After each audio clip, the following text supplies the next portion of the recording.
Hey everybody, Sean here, and I hope you're doing well. As the headline reads, Chrislam now has an Interfaith Symphony. One person before didn't seem to understand what Chrislam is. No, there is no actual religion called Chrislam, but with comments from people like Brian Houston saying that Allah and Yahweh are the same God, Rick Warren speaking so highly of the Pope, and the Pope himself pushing this ecumenical movement to bond all faiths, Chrislam has been a nickname given to this movement, especially being that Islam and Christianity are so different. As we can see, Mohammed bin Zayed is the creator of this so-called cooperation and peace agreement, and it's being supported by many countries.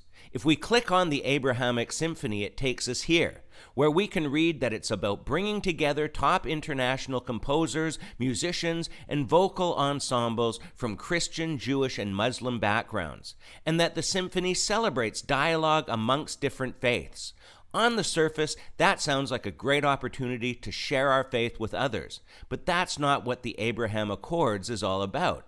It's about tolerating our differences. Chrislam and the ecumenical movement want to unite in love and peace without acknowledging Jesus Christ as the Prince of Peace. And while the Pope isn't a big part of the Abraham Accords at this point, it's only a matter of time. But one thing is certain, as a Muslim leader, Mohammed bin Zayed cannot be sincere about a loving peace between Jews and Christians, because the Islamic faith has many teachings about not being friends with Jews and Christians. Like this verse, showing many acceptable translations. O believers, take not Jews and Christians as friends. They are friends of each other. Whoso of you makes them his friends is one of them. God guides not the people of the evildoers. And there's so many other surahs of violence against non-believers, and especially Christians and Jews. Surah 3, 151, we shall cast terror into the hearts of those who disbelieve. Surah 2, 191, and kill them wherever you find them. Kill them. Such is the recompense of the disbelievers. Surah 9:5, then kill the disbelievers wherever you find them, capture them and besiege them, and lie in wait for them in each and every ambush. In fact, you can find lots about their faith online. As we read here, it's a permanent command in Islam for Muslims to hate and despise Jews and Christians and not take them as friends. And this comes from many of their teachings. We already read this one about not being friends. So how about this one? The prophet said, the hour will not come until the Muslims fight the Jews and kill them. It will not come until the Jew hides behind rocks and trees. It will not come until the rocks or the trees say, O Muslim, O servant of God, there is a Jew behind me. Come and kill him. Here's another one.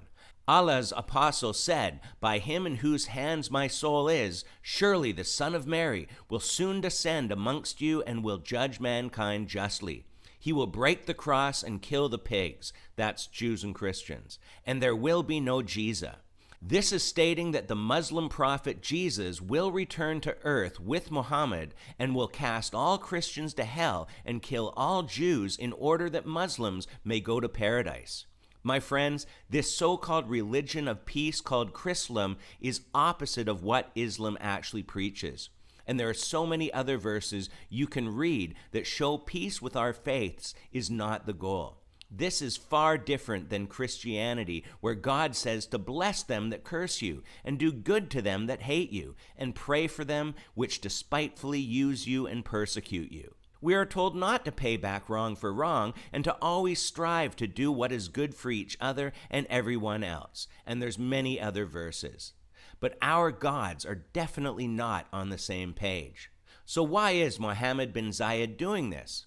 Islam also has a belief called taqiyya, which basically means the times when it's okay to lie, which is interesting and a bit hypocritical considering they believe in the Ten Commandments. The fact is that lying is a sin, and no matter how you justify that sin, it's still sin. But in their faith, their God allows it and turns a blind eye to this sin in certain situations. In a nutshell, lying is okay in Islam if that lie furthers the interests of Islam and Allah. So whatever the end goal is with Chrislam, it's not peace with our faiths. At the end of the day, Chrislam, the ecumenical movement, and all this interfaith stuff is a cover-up for something else. We know how it all ends, and it's not good for Christians. Revelation 24 reads, "I saw the souls of those who had been beheaded because of their testimony of Jesus and because of the word of God." Peace will only occur when Christ returns. It's interesting that we are told Christians will be beheaded and that this is also a practice of Islam. Will this be connected? Only time will tell.